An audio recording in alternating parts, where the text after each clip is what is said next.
Item ಯಾವುದೇ ಇರಲಿ try ಮಾಡಿ ಆಚಿ ಚಿಕನ್ ಮಸಾಲಾ. ಇದು ಕಾಂಗ್ರೆಸ್ ಪಾಳ್ಯದಲ್ಲಿ ಆಗ್ತಾ ಇರುವ ತಯಾರಿ ಆದ್ರೆ ಇನ್ನ ಬಿಜೆಪಿ ಪಾಳ್ಯದಲ್ಲೂ ಕೂಡ ತಮ್ಮ ಅಭ್ಯರ್ಥಿಯನ್ನ ಗೆಲ್ಲಿಸ್ಕೊಂಡು ಬರೋದು ಹೇಗೆ ಅನ್ನೋದ್ರ ಬಗ್ಗೆ ರಣತಂತ್ರಗಳು ರೂಪುಗೊಳ್ತಾ ಇದೆ. ಇವತ್ತು ಇದೇ ವಿಚಾರಕ್ಕೆ ಸಂಬಂಧಪಟ್ಟಂತೆ ಬಿಜೆಪಿ ಪಾಳ್ಯದಲ್ಲಿ ಸಭೆ ಏರ್ಪಡಿಸಲಾಗಿದೆ. ಆ ಸಭೆಯಲ್ಲಿ ಪ್ರಮುಖವಾಗಿ ಇದೇ ವಿಚಾರಗಳು ಚರ್ಚೆ ಆಗುತ್ತೆ.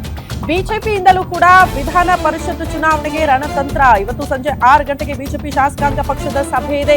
ಬಿಜೆಪಿ ಮುಖ್ಯ ಸಚೇತಕರಿಂದ ಎಲ್ಲಾ ಶಾಸಕರಿಗೆ ವಿಪ್ ಜಾರಿಗೊಳಿಸಲಾಗ್ತಾ ಇದೆ. ವಿಪ್ ಜಾರಿ ಯಾಕೆ ಗೊತ್ತಾ? ಅಡ್ಡ ಮತದಾನ ಮಾಡೋ ಹಾಗಿಲ್ಲ. ಅಡ್ಡ ಮತದಾನ ಮಾಡಿದ್ರೆ ಪಕ್ಷ ವಿರೋಧಿ ಚಟುವಟಿಕೆ ಅಂತ ಪರಿಗಣಿಸಲಾಗುತ್ತೆ. ಅಂಥ ಶಾಸಕರ ವಿರುದ್ಧ ಕ್ರಮ ಕೈಗೊಳ್ಳಲಾಗುತ್ತೆ. ಹಾಗಾಗಿ ವಿಪ್ ಜಾರಿ ಮಾಡಲಾಗುತ್ತೆ. ಬಿಜೆಪಿ ಅಭ್ಯರ್ಥಿಗಳಾದ ಲಿಂಗರಾಜ್ ಪಾಟೀಲ್, ರಘು ಕೌಟಿಲ್ಯ ಗೆಲುವು ಬಹುತೇಕ ಖಚಿತ ಅನ್ನುವಂಥ ಲೆಕ್ಕಾಚಾರ ಬಿಜೆಪಿ ಪಾಳ್ಯದಲ್ಲಿ ಇದೆ. ಯಾರಿಗೆ ಮತ ಹಾಕಬೇಕು ಅನ್ನೋದ್ರ ಬಗ್ಗೆ ಸಭೆಯಲ್ಲಿ ಸ್ಪಷ್ಟ ಸೂಚನೆಯನ್ನ ಶಾಸಕರುಗಳಿಗೆ ಕೊಡ್ತಾರೆ.